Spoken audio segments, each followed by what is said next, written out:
Hey guys. What's up, guys? So, Joel, this video's on The Last of Us 2, right? Sounds like you all heard of this. And of me. Your name's Joel, right? Yeah? Alright!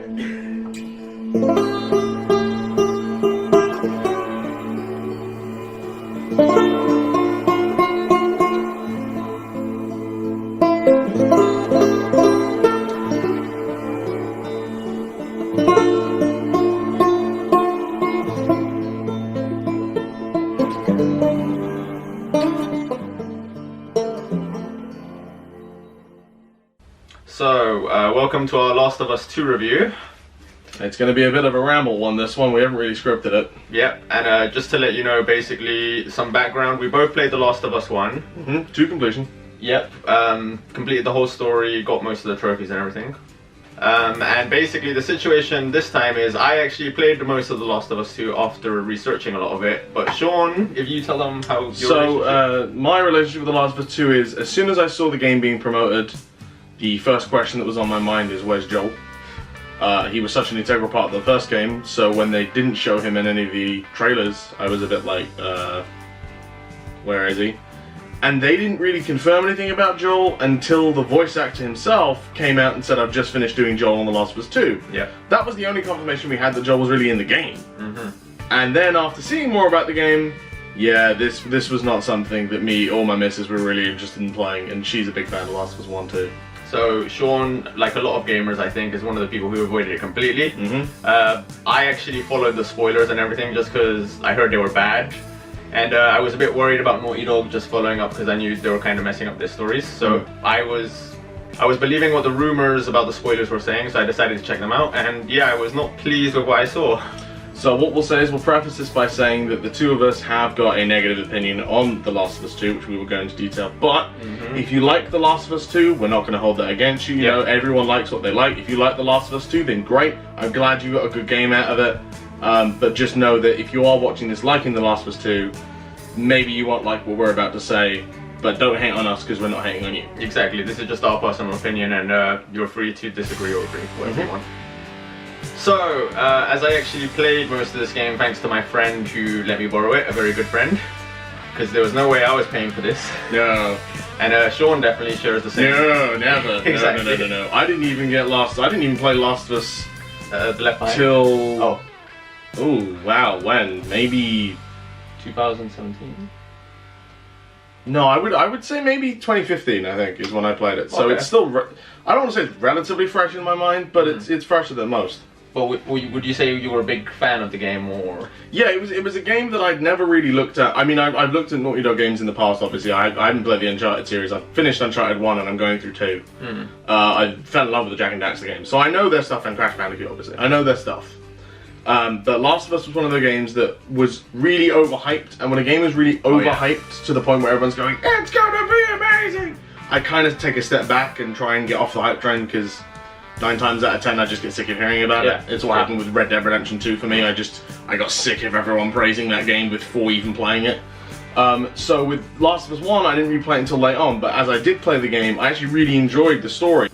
So yeah, with Last of Us 1, you know, when I finally got down and played it, I actually really enjoyed the game. I thought it was a really good sort of, you know, immersive experience, and I really enjoyed the characters. Yeah, and I'm similar to Sean. I played it a bit later on. I think even later than you. I played it in 2017. Oh wow, okay, so yeah. Yeah, but and I played the HD edition on the PS4. Well, not HD, but remastered. The 60 FPS version. Exactly. But I really love this. Oh, if you watched our top 10 games of the decade, you'll see it was there for me. There you go. Yeah. More reason to go back and watch the other videos. 100%. So for that reason, that's why I'll be more leading this review today, because I'm just gonna... I had maybe the more attachment to the first game, and I played the second game to completion, and I watched it multiple times, multiple playthroughs. So yeah, because of that I'll be leading the review, but Sean will also be chiming in to give... And I'll be grilling him for questions. So Joe, what are your overall thoughts on the game? So, gameplay, great. They done a good job there. Graphics, amazing. Story, an absolute utter train wreck of a game. Oh no. This is literally one of the worst stories I've ever seen in video gaming. It's like a wannabe art house movie. It's like Neil Druckmann wants to be like some great director, like some auteur, like some pretentious asshole, and he just shat all over the script and produced this shit. This is a wannabe Kojima thing going on right now. He wants to be more arty than he's being. 100%, and at least Kojima can do it. Druckmann can't do it at all. He just failed. Sean, you agree with me, right? I mean, you've seen quite a bit of the story. Yeah, so I've watched Joel streaming the game, so I have some idea of what's going on with the game. I haven't seen the whole thing. But from my understanding, the story takes just a bit of a nosedive. Like, in the first game, it was such a compelling tale, and in this one, I almost feel like it doesn't really go anywhere. It doesn't. It's focused more on, like, attempting world building, but not really plot development, if that makes sense, is how I feel. Granted, I haven't seen everything, so I could be way off, but from what I've seen, that's how it feels like to me.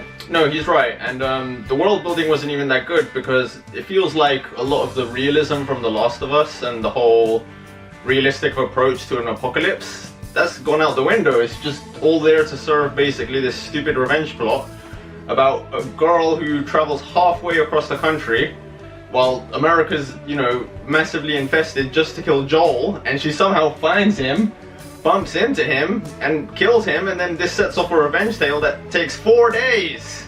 4 days.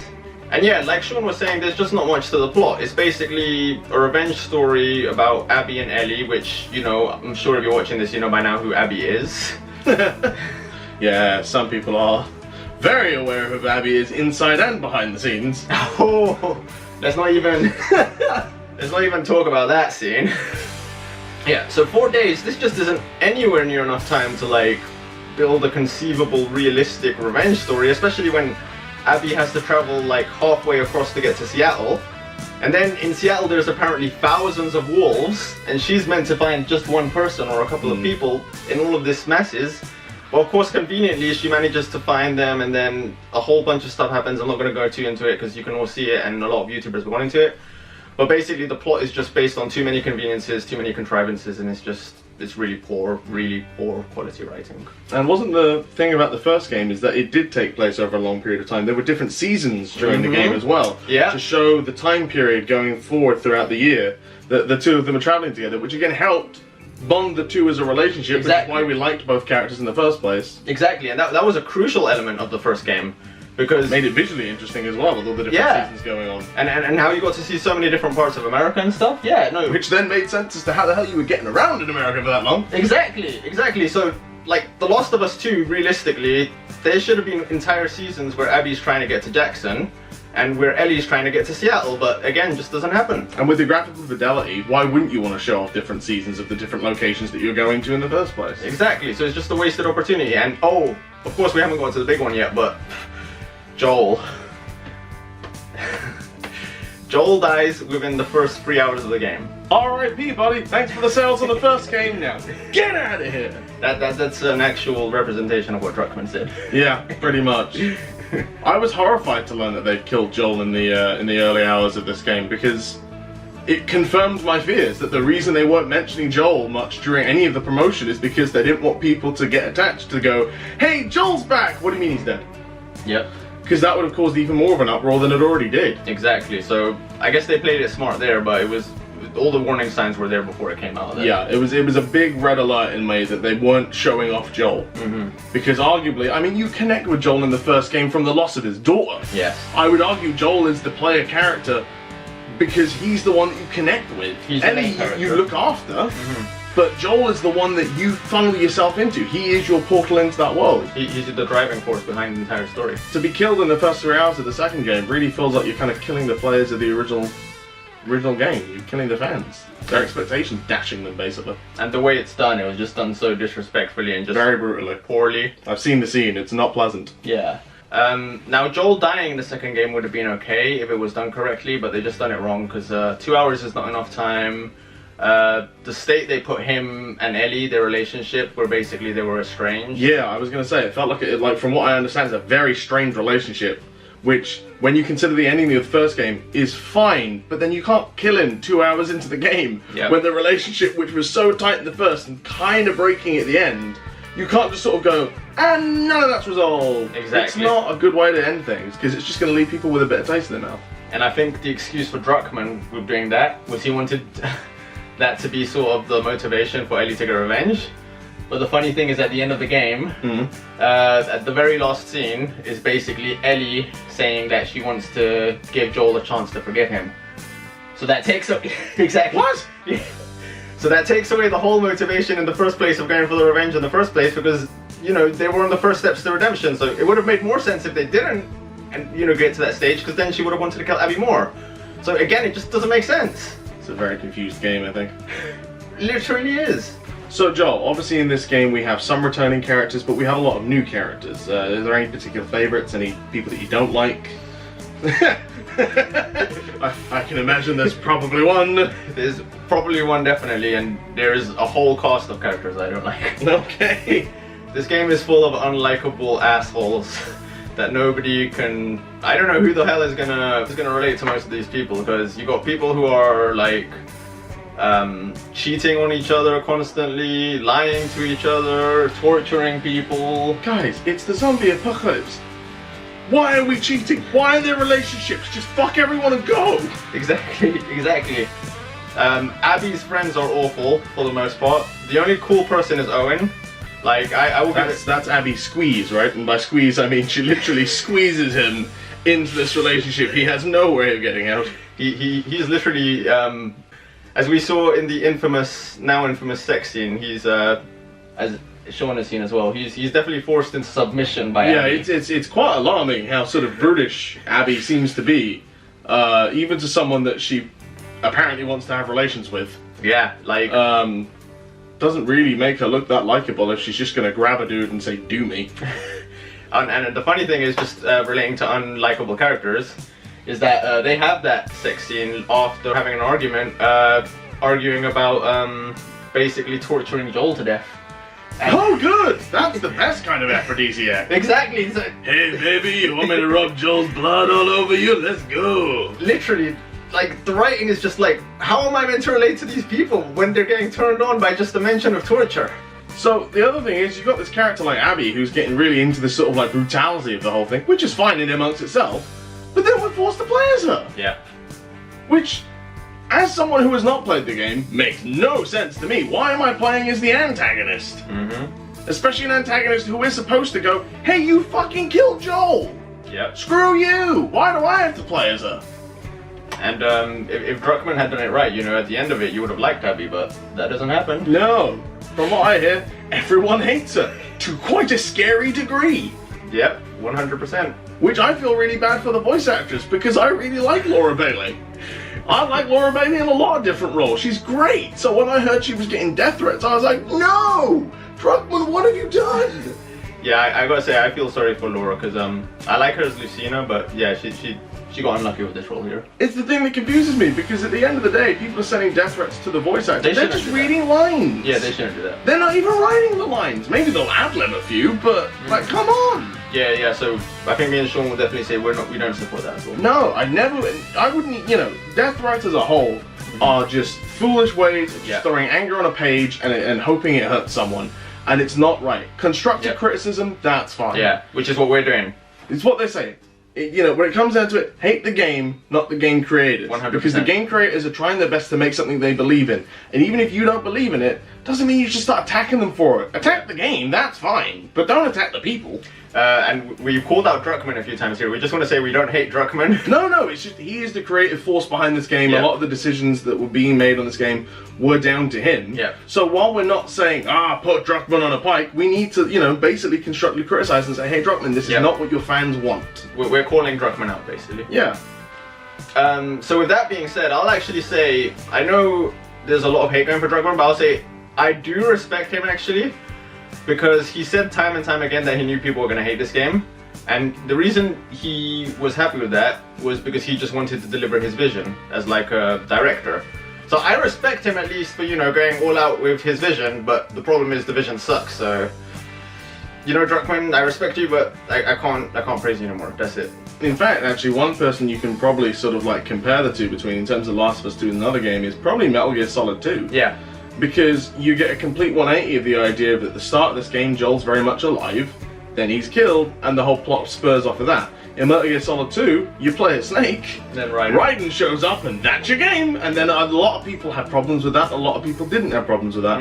And it's very much Kojima knew going into it that this is going to be a controversial problem. Yes. So that's why he did the whole Snake thing at the beginning, to attempt to ease people in and sort of subvert their expectations. The difference is, Metal Gear Solid 2, from what I understand, because again I haven't really played it, is a good story, and people enjoy the game for that reason. But with Dragman's case, the story falls flat here, so you're left with a all or nothing, really. Yeah, pretty much. So this is basically a failed version of Metal Gear Solid 2, and similar case in that the gameplay is quite good, which we'll get to a bit on later, we'll just go over that. But yeah, the story, the character is really bad. It's just a bit of a letdown from what people were expecting, because it's been so long since Last of Us 1. You really want to get back into that world. Oh yes. They kind of just pull the wool from under your eyes and go, yeah, well, it's in America, and there are still clickers.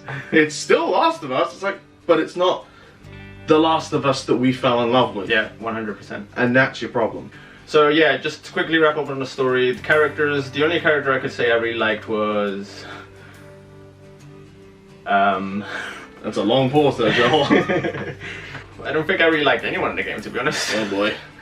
I guess Joel, but even then they didn't show enough of him, so you can't really like him. He's not really a character in this game, more a cameo, which is kind of the awkward thing. 100%, yes, 100%. Ellie, yeah, I don't mind the way she was done, but I don't love her. I thought she was alright. I didn't hate her. She wasn't too bad, but again, the story doesn't really leave her much room to grow, so can't really like her. And then the game takes away control from her throughout the game, so you end up losing on a lot of potential development that you're going to have with her. 100%. We could have got the same feeling that we have for Joel for Ellie in this game if we'd have focused on Ellie, but we didn't. They wanted to tell a different story. Yeah, in the end, half of the story was Abby, maybe even a bit more. I don't know. I think I know one guy I liked actually. Oh, who's that? There's a character called Lev. I don't know if you know who Lev is. Isn't that the trans character that they have in the game? Yeah. Actually, I didn't mind Lev, but he's not the one I was gonna say I liked. Okay, why did you bring Lev up? Because towards the end of the game, there's a scene where Lev is basically trying to save Abby. Okay. And then out of nowhere, this huge guy, like 6'6", comes in and just smashes Lev to the fucking floor. I need to show you this scene. This is literally just the way he floors Lev. Like, I actually kind of liked Lev. He was kind of cool, but just the way he smashes Lev to the floor, it was like some WWE shit. So it just really just came out of nowhere, subverted all expectations. Yeah. And also helped not save Abby, I guess, in this instance, so that's also a plus. So even more points to him. But yeah, all jokes aside, yeah, that was a cool scene. That was probably one of the best scenes in the game, actually. Fair enough. But he wasn't one of my favorite characters, because in the end, yeah, I don't think I really liked anyone. All of Abby's friends sucked. Oh, maybe Jessie, which is basically Ellie's girlfriend's baby daddy. Oh, okay. I was thinking Jessie was a girl. I've been playing too much Final Fantasy VII. Oh, I like that. Yeah, Jessie was kind of cool. So yeah, maybe there was a few there, but yeah, I think in the character department the game utterly failed. So that's a big failure, especially coming off The Last of Us 1. So yeah, we already complained about the story, but just quickly, there's just too many things wrong with it. Yeah, the game was taking so long to come out. Lots of people in that time have come up with their own sequel ideas before this game came out. So realistically, I don't think this game could have done anything really that people would have been unanimously happy about, but they took one of the worst routes to tell a story. Personally, out of what I've seen, it just feels like they did everything they could to sort of go completely against what people were hoping for in a sequel. And by doing so, they've got a lot of hate and pushed their way, which I don't think is all necessarily deserved, but I can see why it's gone that way. Yeah, and you know, it wasn't worth going that route, because at the end of the day, the story was just not up to par, and there's too many problems with the story, like people coming in randomly at inconvenient moments just to save characters, stupid motivations. There's a whole list that you can find online, like you will see it's just really badly told. So just some good things about the game.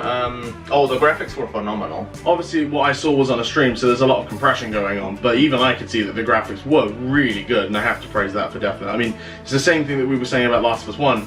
It's one of those games that came out at the end of the life cycle of a console, so they can really push it to its limits. Same thing with here. So you can see how well they've learned how to use this console's graphic power. And just the fact that, you know, he saw it with compression and yet he's still impressed just speaks a lot. So I can say it's probably the best looking game I've ever played, actually. And the places we went, like Seattle, I fell in love with Seattle, actually. I thought, yeah, that's another good thing about the game. The setting was wonderful. I really loved it. The level design was great. The gameplay was fantastic. I loved the gameplay. Yeah, no, there's one thing that he was constantly praising during his streams is he was always saying he's really enjoying playing the game. It's when the game stops and tells you the story that it really bogs it down for him. If it was just the gameplay experience, he'd probably be fine with that. Yeah, exactly. I'd say the gameplay is 8 or 9 out of 10 easily. Did you like what you saw of the gameplay from the stream? Yeah, I mean, for me, you know, it's the same sort of, because I think, you know, we can all agree The Last of Us, except for the crafting mechanics, plays very similarly to an Uncharted game, which is very cover-based, you know, shooting, all of that kind of stuff, D-pad, selecting your weapons and what have you. So I do like, you know, that kind of style gameplay. It's just, when looking at this game, they've done so much more with like the different like crafting things you can do, and all the different like weapons you can do, like the way that you can upgrade your guns. I don't think you could upgrade guns in Last of Us 1. I could be wrong, it's been a while. You could. You Yeah. could? Yeah. But like the way that you could customize the guns in this one felt a lot more sort of like rich and like the kind of different things you could do to the guns. Yeah, I agree. You could really customize them to how you wanted to play them. Yeah, and it really added a lot. And the variety in weapons and the locations, the level design, yeah, I thought it was a massive improvement. So that's another good thing that they got down. Gameplay and graphics were phenomenal. And while I've ripped into the story, I will say actually, I think there were some good moments there, some really good moments. And not just the flashback stuff that people refer to, because you've seen some of the flashbacks. Yeah, I saw one of the flashbacks that was to do with the... Dinosaurs? Yeah, it was the museum flashback thing, which I thought was sweet. Yes. But again, the problem with those flashbacks is it felt bittersweet, because it was like, well, you've already kind of hit the head here. You're kind of just making me wish I had that game rather than what we got. Yeah, exactly. But those were wonderful. But beyond that, I thought there were some other really good moments. Like, actually, Abby, while I didn't like her, some of her backstory was really well done. Her relationship with Owen, who I highlighted as one of the good characters, that was quite well done, because Owen was like the person, just to explain it to you quickly, he was saying maybe we shouldn't go kill Joel, maybe you should just let it go, Abby. Let go of the hate, of the revenge. And even when they were killing Joel, he told her to wrap it up, to not drag it out. And constantly throughout the game, even though he was cheating on his girlfriend Mel with Abby, yeah, it's still not a great person. Really? Okay. Yeah, there's a lot of cheating and babies and pregnancies in this game. Oh wow, this is a fan fiction. It really is, literally. Why am I Omega pregnant? Oh! The story is literally like fan fiction level. But yeah, so Owen was one of the guys who at least, you know, he was more normal than everyone else, you know, actually kind Felt of... like he was with a sane in an insane group. Exactly, so he was cool, and his relationship with Abby, I actually kind of liked it a lot. And I kind of warmed up to Abby a bit. She had her moments every now and then. Lev, yeah, he was pretty cool. I thought there was, again, some silly moments with the story, like... But this also relates to the scars, because we mentioned world building earlier. But Lev's problems are more to do with the scars and like how they were written, because I feel they're meant to be this fundamentalist, like traditional cult. But like a lot of the things that they do, it just doesn't add up, it doesn't make sense. And okay, I could kind of get them hating Lev, but again, I feel Lev would have just stuck with them because, you know, it's the only world he's ever known. Plus, if you think about it in the world, I mean, I don't know what happens with Lev, I've never seen Lev in the game, but based on what Joel was saying, you're in a world in which everything's gone to shit. Yeah, exactly. So stick with your group, unless they're threatening to kill you. Exactly, and I feel Lev would have probably just, you know, kept his feelings about being trans to himself. It would have been difficult, don't get me wrong, but I feel that's just what would have happened in such a world. But I didn't mind Lev. The only thing I didn't like is, again, the story. Well, the plot makes him a bit unlikable because he ends up getting his sister killed, and he ends up getting his mom killed. Yeah, all through very bad and poor decisions, so that just makes him look bad, which doesn't help if people want to like him. And at the end of the game, you'd think the guy would be scarred after all the shit he's gone through. But there's a section where him and Abby basically stick together. They become like the new Ellie and Joel, basically. Oh, okay. Yeah, it's very strange. But again, he's not really scarred. He just seems the same as the beginning of the game, so it's like, if you're gonna write this character, at least write him properly, you know? Don't just give me like a base thing with no characterization. So yeah, but I did enjoy some of the sections with Lev and Yara, so there were some good parts to the game, I must say. Ellie's moments with her girlfriend Dina, yeah, there were some good moments there. So, you know, it's not all bad. And actually playing the game myself, not just watching streamers and stuff, I did feel that the story is better than people say. As far as I know, when it came down to Joel, when the game was being shown off before he played it, he was very against this game and really wasn't sure what to think.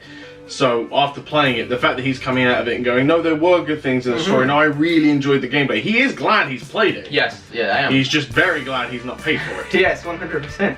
100%. And I think some of the other story elements were done well. Like, basically, the way I can explain this to you is like the whole game is revolving around the moment at the end of the first game. Right. Where Joel saves Ellie. Yeah, stops her from being essentially a sacrifice for the cause. Exactly, and a lot of people say that's a bad story element, which is kind of true because, you know, like, basically the whole motivation is you killing some random guy. You know, the doctor. Because the doctor is Abby's father. Oh, yes. Didn't know that. That's good to know. But that's good. Now we all kind of catch up, and I like, you know, seeing your reaction and stuff. So yeah, a lot of people criticize that story point. What do you think about that? Well, I mean, in terms of the story point from The Last of Us 1, I felt like it made perfect sense. Because Yeah. we've already seen, you know, Joel lost his original daughter. He sort of had a pseudo daughter in Ellie, and he didn't want to lose her for anything.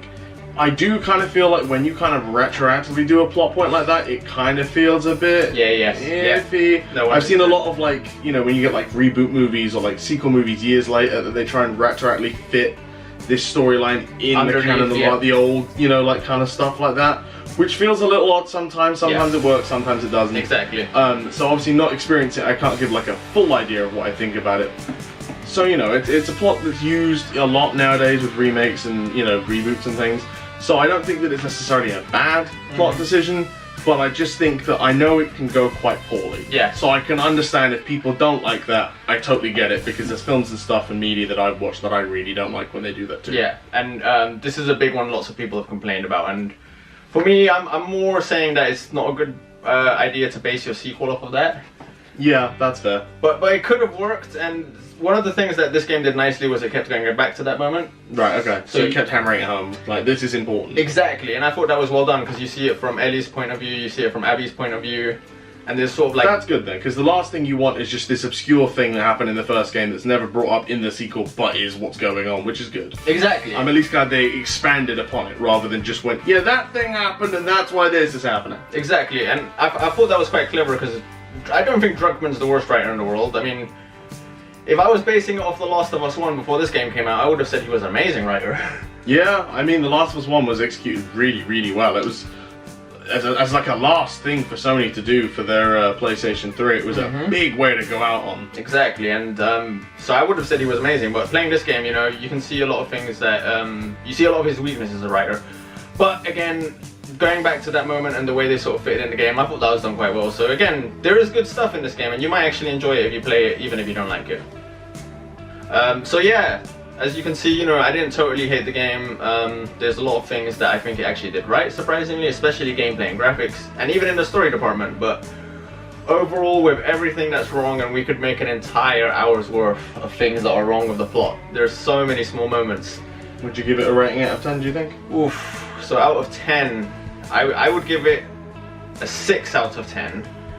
Now, that's being held up by an 8 or 9 out of 10 gameplay, and a 3 or 4 out of 10 story. Okay, so averaging out to about a 6. Yeah. 6 or 7 sort of era. Yeah. Maybe if I'm generous, I'd give it a 5 out of 10 story, but I'm not feeling generous. That's fair. And so a 6 out of 10 for a sequel to one of the most loved Naughty Dog and PS3 games of all time, this is unacceptable. So even though on paper it's an alright score, it's dreadful. So yeah, 6 out of 10, that's what I gotta give it. But we do recommend you play it for yourself. Yes. If you have the means to. But don't buy it. But don't buy it if you can avoid it, apparently. Or at least buy it cheaply. Yes. For me, it's one of those games where, like, I've played a zombie game before, The Walking Dead, the Telltale series, at least the first season.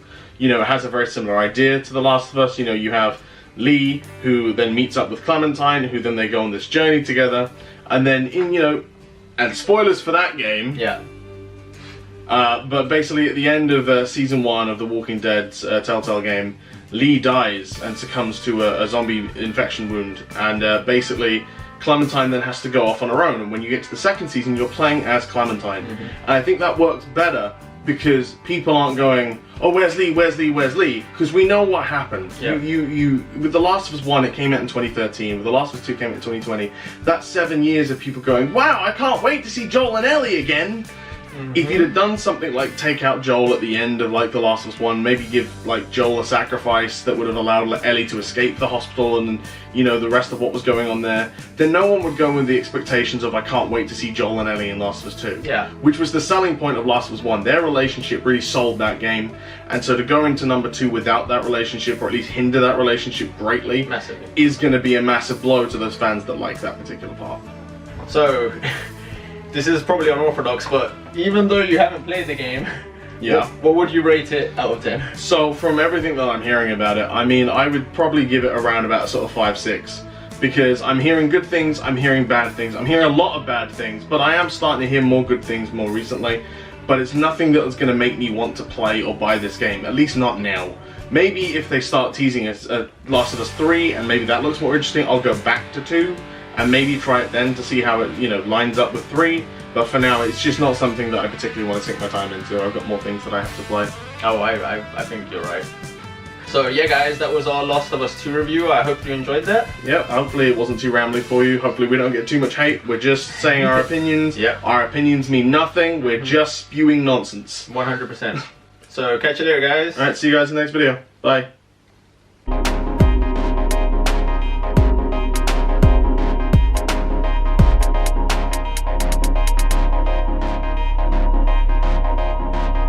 What's the word? Submitted? No. Submissive. No, not submissive. He's like, if you do that to someone, he's submitted. No. No, you're being submissive to that person. Or they're submitting to you. Yeah, but I'm saying he's being forcefully submitted. Raped. That's the correct way. I want to... I don't want to say he's raped. That's right. I'm not going to say it wrong. You're right. But you know what I mean now. Oh, dear.